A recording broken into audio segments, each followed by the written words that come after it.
অন্যান্য ন্যাসী মণ্ডলী, মঞ্চ উপবিষ্ট এবং সম্মুখে অবস্থিত সমস্ত ভক্তমণ্ডলী, মমতাময়ী মাতৃমণ্ডলী সকলের চরণে বৈষ্ণবীয় প্রণাম নিবেদন করে আপনাদের সকলের কৃপা আশীর্বাদ প্রার্থনা করি।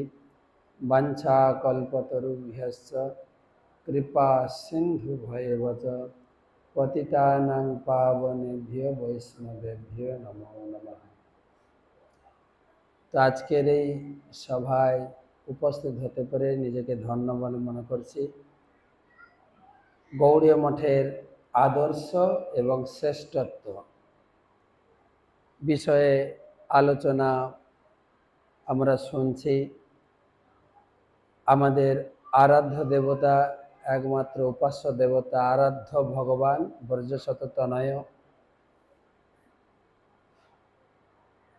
পরম পূজ্য, পরম আরাধ্য, পরম বন্দনীয় শ্রীশ্রীমদ্ ভক্তি সিদ্ধান্ত সরস্বতী গোস্বামী ঠাকুর প্রভুপাদ, তিনি তার উপদেশাবলীর মধ্যে একটা কথা তিনি লিখেছেন যে আমরা এই জগতে কেউ কাঠ পাথরের মিস্ত্রি হইতে আসি নাই, আমরা সকলে চৈতন্য দেবের বাণীর পিয়ন মাত্র। চৈতন্যদেবের বাণীর পিয়ন, বাড়ি বাড়ি চৈতন্যদেবের বাণী, প্রেমের বাণী পৌঁছে দিতে হবে। এটাই হচ্ছে আমাদের একমাত্র পরিচয়। আজকে এখানে গৌর নিত্যানন্দ মঠ স্থাপিত হচ্ছে।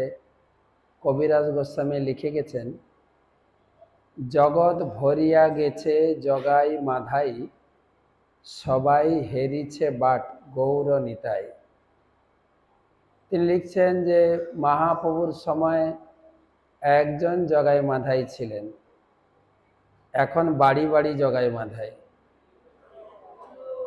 তাই প্রত্যেকটি জায়গায় বা প্রত্যেকটি বাড়িতে গৌর নিত্যানন্দের মন্দির প্রতিষ্ঠা করতে হবে এবং গৌরাঙ্গ মহাপ্রভু নিত্যানন্দ প্রভু আমাদের মতো জগাই মাধাইকে উদ্ধার করবেন।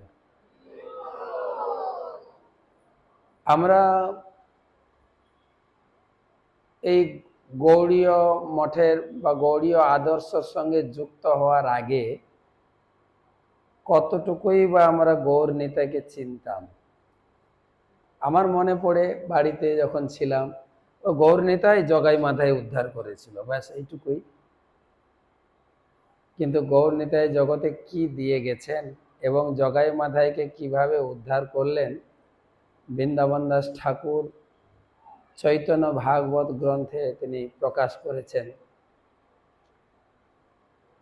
জগাই মাধাই উদ্ধার হয়েছেন, সারা দুনিয়া খবর হয়ে গেছে।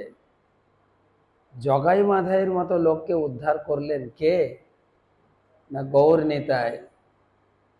আর খবর ছড়িয়েছেন আমাদের সরকারি সাংবাদিক নারদমণি। সব জায়গায়, সব দুনিয়া থেকে লোক আসছেন জগাই মাধাই উদ্ধারকর্তা গৌর নিতাইকে দর্শন করার জন্য। আপন আপন বাহন বা কার নিয়ে সবাই আসছেন। কিন্তু চৈতন্য ভাগবতে বর্ণনা আছে, আমাদের এই রাস্তাঘাটে ট্রাফিক জ্যাম বাঁধে, কিন্তু চৈতন্য ভাগবতে বর্ণনা আছে আকাশে ট্রাফিক জ্যাম লেগেছিল। বর্ণনা করছেন সবাই নিজের নিজের বাহন নিয়ে আসছেন, রাস্তায় আস্তে আস্তে যমরাজ জিজ্ঞাসা করছেন তার সেক্রেটারিকে, চিত্রগুপ্তে জিজ্ঞাসায় প্রভু যমরাজ সেক্রেটারি চিত্রগুপ্তকে জিজ্ঞাসা করছেন, কিবা এই দুয়ের পাপ কিবা উপশম, এই দুজনের কত পাপ করেছে আর পাপ থেকে মুক্ত হওয়ার উপায় কি? চিত্রগুপ্ত অনেক দুঃখ করে বলছেন, প্রভু কেন যে বেকার জিজ্ঞাসা করছেন, কেননা এতদিনের পরিশ্রমটা জলাঞ্জলি গেল। এক মহাবদান্য অবতার, যত পাপের ফাইল আমাদের কম্পিউটারে ছিল একটা ডিলিট মেরে দিয়েছেন, পাপ থেকে মুক্ত হয়ে গেছে। এ মহাবদান্য অবতার বেকার আর এই কথা আলোচনা করে কোনো লাভ আছে? লক্ষ্যে কায়স্থ যদি 1 মাস পড়ি, কায়স্থ বুঝেন, যারা যারা ওই কোর্টে লেখালেখি করে না, খুব স্পিডে লিখে খুব স্পিডে পড়ে, তো সেই রকম 1 লক্ষ যদি লোক জগাই মাধায়ের যত পাপ আছে, পাপের ফাইল আছে, পড়ে 1 লক্ষ লোক, আর তুমি যদি শুনো লক্ষ কর্ণ দিয়া, আর তোমার যদি 1 লাখ কান থাকে, তবে শুনতে পারবে কত পাপ করেছে। আর প্রতিদিন আমার অফিসে ঝগড়াঝাটি হতো, মারপিট হতো। বুঝি কেন? না, সব দূতেরা জগাই মাধায়ের পাপ নিয়ে আসতো, আর এদেরকে ফাইল করতে হতো, কম্পিউটারে ঢোকাতো, এদের ঢোকাবে না। ঝগড়াঝাটি, মারপিট। সাংবাদিকরা জিজ্ঞাসা করছেন, পাপ করছে ওরা জগাই মাধায়, মার খাচ্ছি আমরা কেন? না, একই জিনিস নিয়ে আসবে না। এই অফিস সামলাতে সামলাতে অবস্থা খারাপ। এখন তো আর কি এত লেখালেখি, এত ফাইল কি দরকার আছে? আপনি আদেশ দিন, সেই সমস্ত ফাইল জলে ফেলে দিই। এই শুনতে শুনতে শুনতে শুনতে যমরাজ কৃষ্ণ মহিমা, চৈতন্য দেবের কৃপার মহিমা শুনতে শুনতে মূর্ছিত হয়ে পড়ে গেলেন। যেই মালিক মূর্ছিত হয়ে গাড়িতে পড়ে গেছেন, সঙ্গে সঙ্গে ড্রাইভার থামো, গাড়ি থামাও। আর যেই গাড়ি থেমেছে, পিছনে সব গাড়ি ট্রাফিক জ্যাম। কি হয়েছে, কেন গাড়ি থেমে গেছে?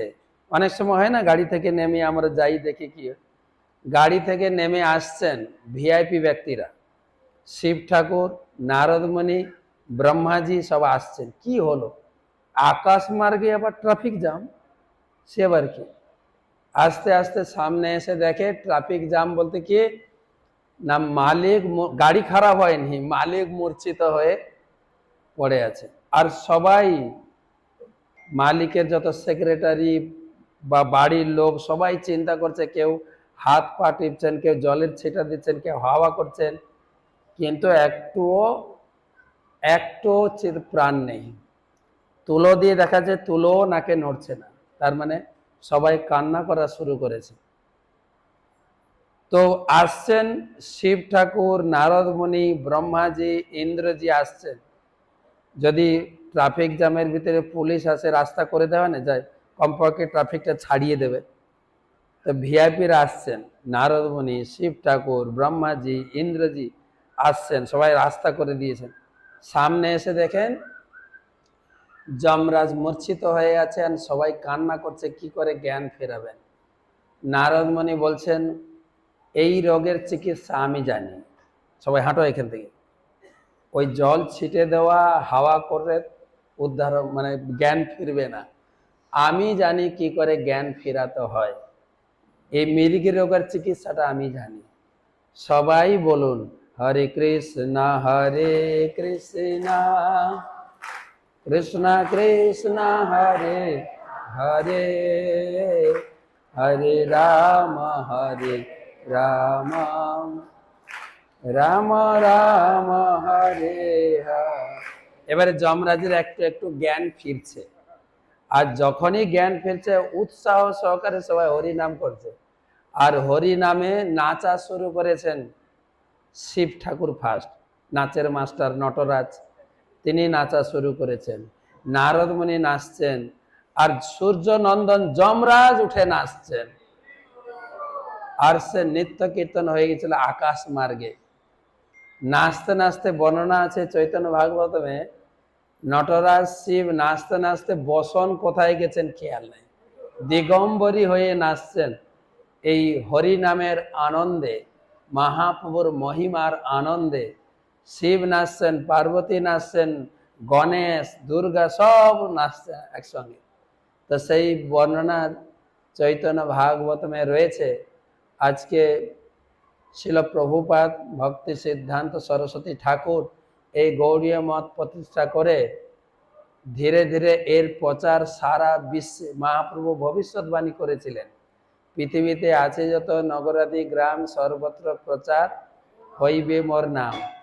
তো সেই প্রচার প্রসার ঘটছে। আমাদের পরম সৌভাগ্য যে এখানে মন্দির প্রতিষ্ঠা হচ্ছে, গৌরনীতে নিত্য আরাধনা হবে।